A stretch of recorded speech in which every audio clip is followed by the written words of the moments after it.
Surrounded by rude, selfish and unforgiving people who, instead of appreciating that you've put their needs first, treat you like a doormat. You need to ignore the person you have failed to please 100 times before, because they are simply never going to appreciate or even going to notice your efforts, but will always find an opportunity to criticize you when you can't fulfill their slightest of demands. You need to stop pleasing that person. You can deal with them by changing your attitude towards them by 1. Dealing with your feelings. Ask yourself, why do you want to please someone? Is it because you want them to be happy, or is it because deep down inside you're afraid and insecure? People might please others because they want to avoid internal bad feelings such as fear of rejection, fear of disappointing others, fear of criticisms, loneliness and guilt.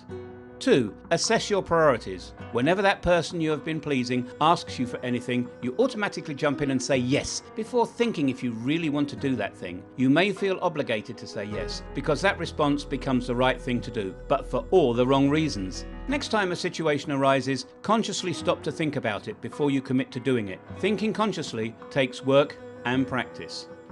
3. Speak up for what you want. There's nothing wrong with voicing your opinion, and it doesn't have to mean you're making a demand. Simply reminding people that you're an individual with your own preferences is a big step forward. If you tend to please people by going along with what other people want instead of voicing your likes or dislikes, speak out. 4.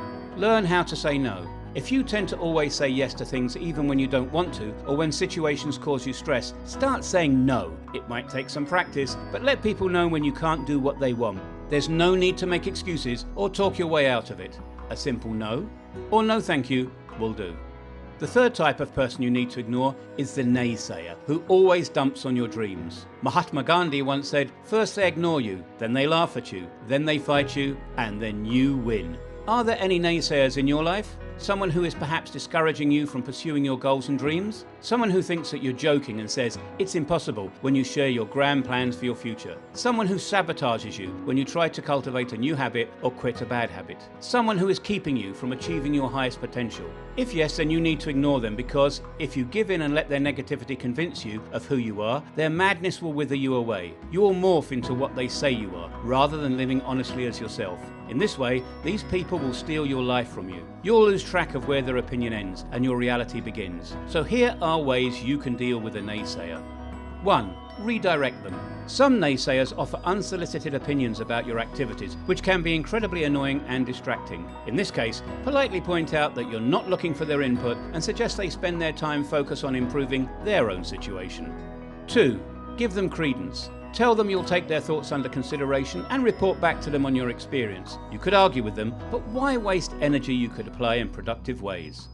3. Answer their objections. Naysayers who spout negativity with no basis are the most annoying of all. If they are speaking beyond their own knowledge, they deserve to be challenged. So do your homework. Make a point of showing them facts and not opinions that strongly support your approach. 4. Eliminate them. If these people are constantly bringing you down, by all means stop hanging out with them. Find a new job if you must, or quit going to family gatherings. No one should have to suffer through the misery of other people inflicting negativity for its own sake. The fourth type of person you need to ignore is the manipulator. We all know people who will say and do anything, thoughtlessly, to get others to do what they want them to do. These people routinely prioritize their own feelings and needs over and above everyone else's. They'll demand that you bend over to help them, but if heaven forbid you need help, they'll not be able to stand it. Beware of these manipulators who try to use their negativity to intimidate and manipulate your thoughts. The manipulator deliberately creates an imbalance of power and exploits the victim to serve his or her agenda. Don't accept this behavior as normal, and instead follow these steps. 1.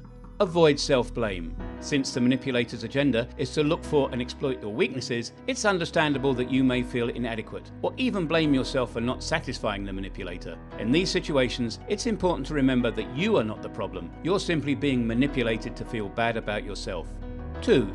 Put the focus on them by asking probing questions. Manipulators will make requests or demands of you. These demands often make you go out of your way to meet their needs. When you hear an unreasonable solicitation, it's sometimes useful to put the focus back on the manipulator by asking a few probing questions, like, does this seem reasonable to you? Or, does what you want from me sound fair? To see if he or she has enough self-awareness to recognize the inequity of their scheme. 3. Use time to your advantage. In addition to unreasonable requests, the manipulator will often also expect an answer from you right away. During these moments, instead of responding to the manipulator's request right away, consider leveraging time to your advantage by saying, "I'll think about it." Take the time you need to evaluate the pros and cons of a situation and consider whether you want to negotiate a more equitable arrangement or if you're better off by saying no.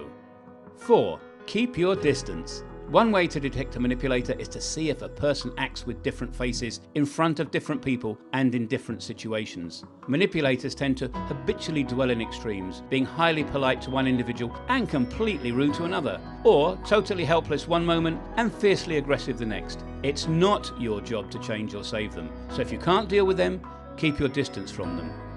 The 5th type of person we need to ignore is the stubborn one, who insists you should be someone else. Unfortunately, families and old friends often fail to recognize how you've changed and grown over the years. They also tend to label you in an unfair way, based on who you used to be, and it's easy to end up conforming to these labels because you remember when they were true. In the long run, it's always better to be disrespected for who you are rather than for who you're not.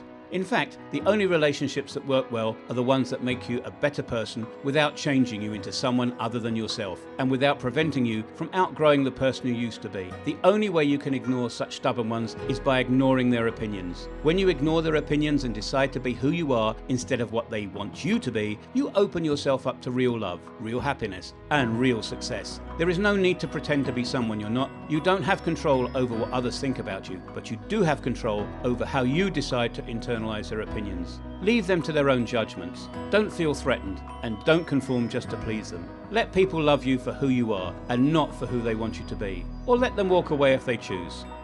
The 6th type of person we need to ignore is the unforgiving friend who refuses to forgive you for your mistakes. We all have someone who continuously judges us by your past, holds it against us, and refuses to forgive us. If someone refuses to support you as you grow beyond your past mistakes, they are now the one who's making a mistake. Holding on to the unchangeable past is a waste of energy and serves no purpose in creating a better day today. Mistakes are part of growing. If someone continuously judges you by your past, holds it against you, and refuses to forgive you, you might have to repair your present and future by leaving them behind and making sure you 1. Forgive yourself. Think about the last time somebody sincerely apologized to you. Did you forgive them? Chances are you did. Now think about the last time you hurt someone else. Have you forgiven yourself? Probably not. The reality is, forgiving yourself is much harder than forgiving someone else because you're stuck with that negative little voice in your head all the time.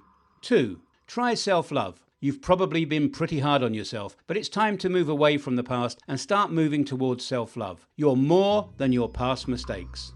3. Learn from your mistakes and improve yourself. An important part of forgiving yourself is understanding where you went wrong with the person you've hurt or offended. Understand what you did wrong, acknowledge it, and work on it so that it never happens again. Ignoring negative people doesn't mean you hate them or that you wish them harm. It just means you care about your own well-being, because every time you subtract negativity from your life, you make room for more positivity. Click on the card above to see what type of people you need to spend time with if you want to achieve success. Comment below about the type of person you want to ignore and